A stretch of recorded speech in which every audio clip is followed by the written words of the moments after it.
आप सभी को बहुत बहुत नमस्कार, सबका अभिनंदन है।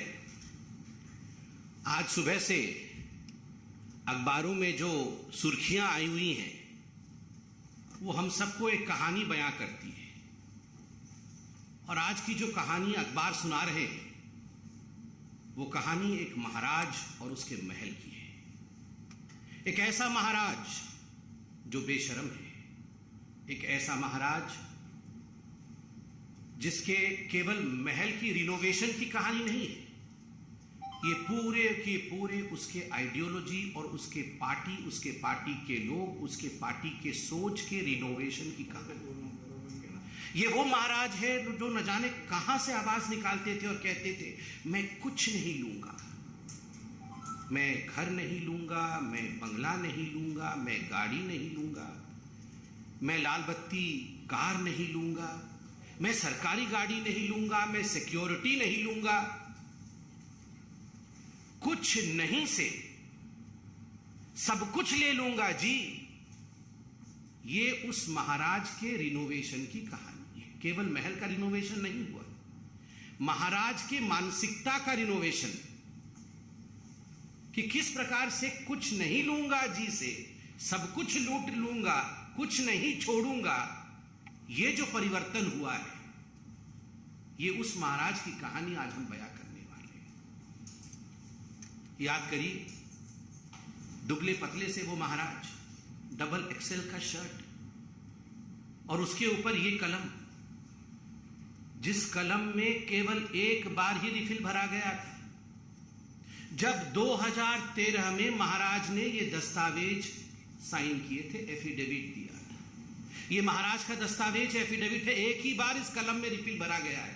आज तक उस कलम में रिफिल नहीं है, वो कलम केवल कपड़े में लगा रहता है, क्योंकि हस्ताक्षर तो मंत्री करते हैं। भ्रष्टाचार का काम करने का काम तो मंत्री करते हैं। महाराज ने एक ही बार हस्ताक्षर किया था और उसमें क्या लिखा था? उसमें लिखा था, मैं शपथ लेता हूं, मैं लाल बत्ती की गाड़ी नहीं लूंगा। मैं शपथ लेता हूं, मैं अपने लिए अनावश्यक सुरक्षा नहीं लूंगा। सुरक्षा बल नेताओं की सुरक्षा के लिए नहीं है, बल्कि आम आदमी की सुरक्षा के लिए होनी चाहिए। नेता को आम आदमी से ज्यादा सुरक्षा नहीं होनी चाहिए। मैं शपथ लेता हूं, मैं बड़ा बंगला नहीं लूंगा, आम आदमी की तरह सामान्य घर में रहूंगा। और बहुत सारी शपथ ली है, एक ही बार कलम का इस्तेमाल करके हस्ताक्षर किया था। महाराज ने शपथ किया था कि मैं शपथ करता हूं, मैं घर नहीं लूंगा। आपको मैं वीडियो भी दिखाऊंगा जिसमें महाराज अरविंद केजरीवाल कह रहे हैं, मैं क्यों घर लूंगा जी, मेरे तो अभी जिस घर में रहता हूं उसमें तो 4-5 कमरे हैं, मैं 4-5 कमरे में ही रहूंगा और सरकार में भी आऊंगा तो 4-5 कमरे से ज्यादा कमरे नहीं लूंगा। और मैं सरकार से भी निवेदन करता हूं कि एक छोटा सा घर मुझे दिया जाए, मुझे कोई बंगला नहीं दिया जाए, मुझे कोई गाड़ी नहीं दी जाए। और ये जो सरकार ने मुझे आवंटित किया है घर, इस घर को सरकार वापस ले ले। इस प्रकार की बातें करते थे। और आज मैं उस महाराज की हवस जो ऐसो आराम के लिए है, ऐसो आराम के लिए जो इस महाराज की हवस है, उसके हवस की कहानी सुनाऊंगा कि पैसे और ऐशो आराम के लिए किस प्रकार का इसका हवस है। मीडिया ने बताया है कि 45 करोड़ रुपए खर्च करके अरविंद केजरीवाल जी की जो सरकारी बंगला है उसका रिनोवेशन किया गया है। 45 crore rupees have been spent for the renovation of the bungalow of mister Arvind Kejriwal. इस 45 करोड़ रुपए को अगर हम देखें कि किस प्रकार से खर्च किया गया है, जो सिविल लाइन में उनका सरकारी बंगलो है, फ्लैग स्टाफ रोड में, आपको जान के आश्चर्य होगा। इसमें पर्दे की एक कहानी है, इसमें टाइल्स की एक कहानी है, इसमें मेटल फिटिंग्स की एक कहानी है, इसमें किचन की अपनी एक कहानी है। और ये सारे पर्दे, फिटिंग्स, इलेक्ट्रिकल लाइटिंग्स, टाइल्स, ये चिल्ला चिल्ला कर कह रहे हैं कि we are of the most superior quality, हम सबसे सुपीरियर क्वालिटी के हैं। और आज मैं आपके सामने वो दस्तावेज, तमाम दस्तावेज दिखा रहा हूं, जो दस्तावेज महाराज अरविंद केजरीवाल जी के घर की रिनोवेशन की कहानी को बयां करते हैं। आप ध्यान से इन दस्तावेजों को देखें। इन दस्तावेजों में एक एक पर्दे के रकम को, एक एक गैजेट के रकम को बयां किया गया है। एक एक टाइल्स कहां से, किस देश से मंगाई गई, उसकी कहानी इस दस्तावेज में मौजूद है। और मैं दस्तावेज के कुछ अंश, दस्तावेज तो बड़े हैं, कुछ अंश आपको दिखाऊंगा। आप देखिए इसमें क्या लिखा हुआ है। Superior quality tiles, superior quality ornamental work, superior quality flooring, सब कुछ सुपीरियर क्वालिटी। इंफीरियर नहीं होना चाहिए जी। ये इंफीरियर क्वालिटी तो आम आदमी की कहानी है। मैं तो महाराज हूं, सब कुछ सुपीरियर होना चाहिए। किचन के रिनोवेशन के लिए किस प्रकार करोड़ों के खर्च हो रहे हैं वह भी इसमें बयां किया गया है कि केवल किचन के लिए कितने करोड़ों के खर्च है। अब मैं आपके सामने एक एक करके कहानी बयां करूंगा। पर्दे की कहानी। पर्दे में रहने दो, पर्दा ना उठाओ। पर्दे में रहने दो, पर्दा ना उठाओ। पर्दा जो उठ गया तो भेद खुल जाएगा। मगर मैं धन्यवाद देता हूं मीडिया का, पर्दा आखिरकार उठ ही गया। और एक एक पर्दा ये 8-8 लाख रुपए के 23 पर्दे, 23 पर्दों का ऑर्डर दिया गया। 8 पर्दे लगा दिए गए, 15 पर्दे बाकी है। मुझे तो ये प्रेस कॉन्फ्रेंस करते हुए भी बड़ा अजीब लग रहा है कि पर्दों के ऊपर प्रेस कॉन्फ्रेंस हो रहा है। अगर पर्दे भी तो कोई साधारण पर्दे नहीं है, महाराज के पर्दे। पहला पर्दा, उसका रकम लिखिए आप, 5,05,087 रुपीज, ये पहला पर्दा। दूसरा पर्दा 6,22,340 रुपया का है। तीसरा पर्दा 5,59,162 रुपीज। चौथा पर्दा, और ये सबसे महंगा पर्दा है, 7,94,062 रुपए का। 7,94,000, गलती से मैंने 62 बोल दिया, 71, मतलब कुल मिलाकर के ये एक पर्दा लगभग 8 लाख रुपए का है, सबसे महंगा पर्दा है। पांचवा पर्दा 3,57,291 रुपीज। छठा पर्दा 5,84,594 रुपीज। सातवां पर्दा 6,09,13 रुपया का। और आठवां पर्दा जो सस्ता है 3,92,247। ये सबसे सस्ता पर्दा इसमें है, ये पांचवा पर्दा है जो 3,57,291 का, ये सबसे सस्ता है। बाकी तो सब बहुत ही महंगे हैं। 8 लाख के पर्दे।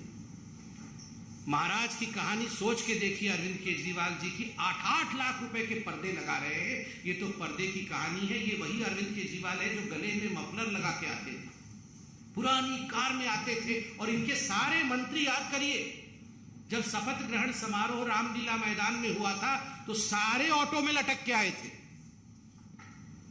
एक ऑटो में 7 लोग लटक के आए थे, 2 आगे लटके हुए थे, 2 पीछे, और 1-2 पीछे अंदर बैठे हुए थे। वो बैठा कोई शायद नहीं हुआ था क्योंकि कैमरा नहीं दिखता, इसलिए सभी लटके हुए थे। सभी लटक के आए थे और कह रहे थे जी हमारे पास तो गाड़ी नहीं है जी, हम तो बहुत ही सिंपल हैं, हम तो गाड़ी नहीं लेंगे जी, हम तो ऐसे ही लटक लटक के ऑटो में चलेंगे। और आज 8 लाख के पर्दे लटकाए हुए। पता नहीं वो वैगनर गाड़ी कहाँ है अरविंद केजरीवाल जी की, आप लोग ढूंढिए, कभी देखिए उसको। एंटीक पीस बना के उसी घर के अंदर सजाया होगा कहीं, डेकोरेटिव आइटम बना के, उसमें भी 1-2 करोड़ खर्चा किया होगा जरूर। ये पर्दे की कहानी। अब मार्बल की कहानी। मार्बल की कहानी है ऐसी है कि मार्बल हमारे देश में वो मिलता नहीं है, वियतनाम से मंगाया गया क्योंकि देश के मार्बल से पसंद नहीं थे अरविंद जी। स्पेशल ऑर्डर देके मंगाया गया क्योंकि ये ऑर्डर हिंदुस्तान में नहीं पूरी हो सकती थी, तो वियतनाम से मंगाया गया है। और कुल 1,15,00,000 से अधिक के मार्बल अभी तक लगे हैं। 1,15,00,000 से अधिक के मार्बल अभी तक लगे हैं। आप सोच के देखिए, दिल्ली के सिविल लाइंस स्थित 6 फ्लैगस्टाफ रोड में। बंधुगण, prefabricated artistic wood panel, केवल ये रंगाई लिपाई करके अगर दीवार बन जाए, जिसको हम लोग घरौंदा कहते हैं, इस घरोंदे में तो रह नहीं सकते थे अरविंद केजरीवाल।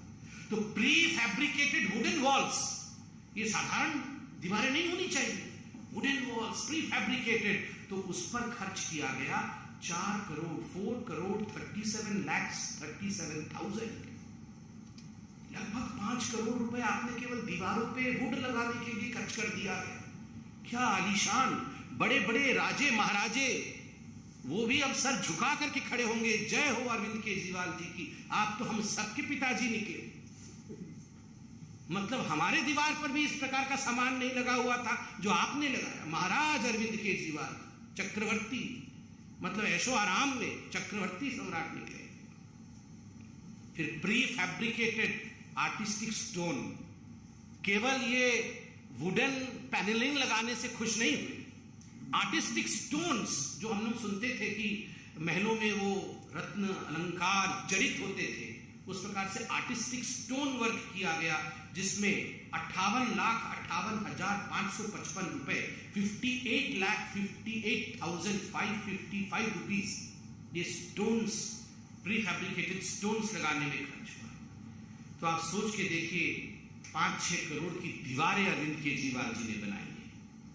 और तो और decorative pillars, railings, metal decorative pieces पे लाखों खर्च किए गए।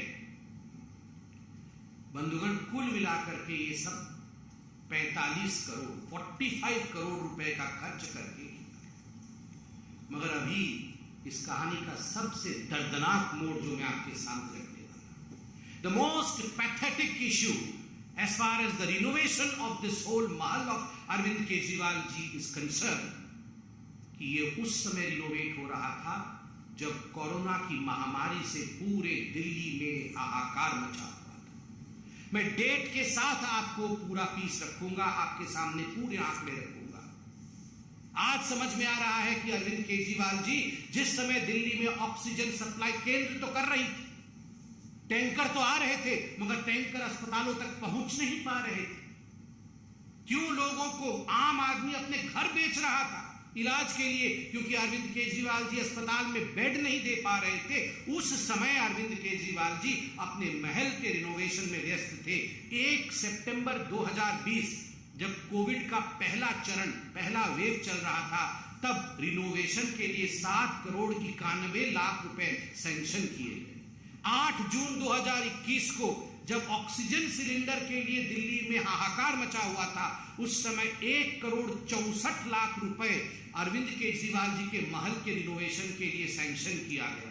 22 अक्टूबर 2021 को जब कोविड का विषय पूरा चल रहा था, उस समय 9 करोड़ 9 लाख रुपए सैंक्शन किए गए। 30 दिसंबर 2021 को 5 करोड़ 73 लाख रुपए सैंक्शन किए गए, मगर ये कम पड़े, इसलिए 8 करोड़ रुपए और देने पड़े और 8 करोड़ खर्च हुआ। और 29 दिसंबर 2020 को 9 करोड़ 34 लाख रुपीस, 9 करोड़ 34 लाख रुपया ये सैंक्शन किया गया महल के रिनोवेशन के लिए। आप सोच के देखिए, आप सोच के देखिए किस प्रकार का ये विलासिता की कहानी है। जब लोग कोरोना के हाहाकार से परेशान थे, जीवन त्याग रहे थे, अपने घर बेच रहे थे, उस समय अरविंद केजरीवाल जी अपने महल को रिनोवेट कर रहे थे। और बंधुगण, यहाँ पत्रकार बैठे हैं, मैं सभी पत्रकारों को हाथ जोड़ के आज धन्यवाद दूंगा। ये धन्यवाद बीजेपी की तरफ से। कुछ खबर हम भी रखते हैं, हमें भी खबरें आती है। केवल अरविंद केजरीवाल जी को एसीबी, ईडी, आईबी ये सारे लोग फोन करते हैं, बताते हैं, हमें भी कुछ लोग फोन करते हैं। कल लोगों ने बताया हमें कि जब से ये दस्तावेज आए हैं, तब से अरविंद केजरीवाल जी ने सभी पत्रकारों को, जो प्रमुख टीवी चैनल, उनके संपादकों को फोन किया है, उन्हें कहा है कि आप ये न्यूज मत चलाइए। और 20 करोड़ से 50 करोड़ रुपया तक ऑफर किया गया है चैनलों को कि आप 20 करोड़ रुपया लीजिए, नहीं तो हम 50 भी देने को तैयार है। मगर मैं धन्यवाद देता, आज सभी अखबारों ने इसको प्रमुखता के साथ छापा। आज सभी चैनल इसे प्रमुखता के साथ रख रहे हैं। ये अपने आप में एक बहुत बड़ी बात है। ये दिखाता है कि किस प्रकार से हिंदुस्तान की मीडिया सच्चाई को आगे रखने में हम सब के लिए एक उत्कृष्ट काम करते हैं। और अब जरा सुनिए महाराज की जुबानी कहानी। छोटा सा आदमी हूँ, छोटा सा, मेरी बहुत छोटी सी औकात है। आज मेरे घर में 4 या 5 कमरे हैं। मैं जहां भी जाऊंगा 4-5 कमरों से ज्यादा की मेरे को क्या जरूरत है भाई साहब?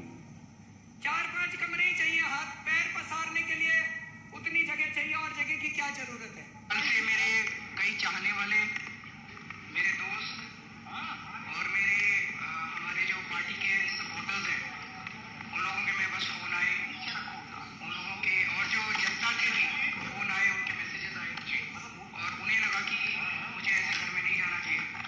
सो मैं ये दोनों घर छोड़ रहा हूँ और मैं सरकार को बोलूँगा कि वो मेरे लिए कोई और इससे भी छोटे घर ढूंढने की कोशिश करे। तो वो कहते हैं ना, सीजर्स वाइफ, तो वही वाली बात है, हमें तो उसके लिए तैयार रहना पड़ेगा। We have to be prepared for that scrutiny. कोई लाल बत्ती की गाड़ी नहीं होनी चाहिए उसके पास, कोई बड़ा बंगला नहीं होना चाहिए उसके पास, वो एक कमरे के फ्लैट में रहे आम आदमी की तरह, कोई सिक्योरिटी नहीं होनी चाहिए। आप सोचिए जरा कहां से आवाज निकालते थे। मतलब हृदय की गहराई से, पेट के अंदर से एकदम आवाज निकलती थी अरविंद केजरीवाल जी की कि एक कमरे के घर में रहूंगा जी, नहीं रहना चाहिए एक कमरे से बाहर।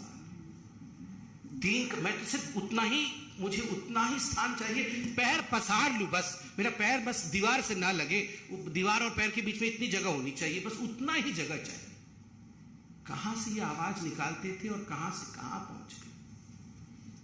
पैर पसारने से लेकर शराब घोटाले तक, और शराब घोटाले से लेकर महल के रिनोवेशन तक की ये कहानी आज भारतीय जनता पार्टी ने मीडिया के माध्यम से जनता के समक्ष रखा है। जनता, ये है महाराज अरविंद केजरीवाल और उनके महल के भ्रष्टाचार की कहानी। आप जरूर इसे देखें, जानें और महाराज को परखें और पहचानें। धन्यवाद।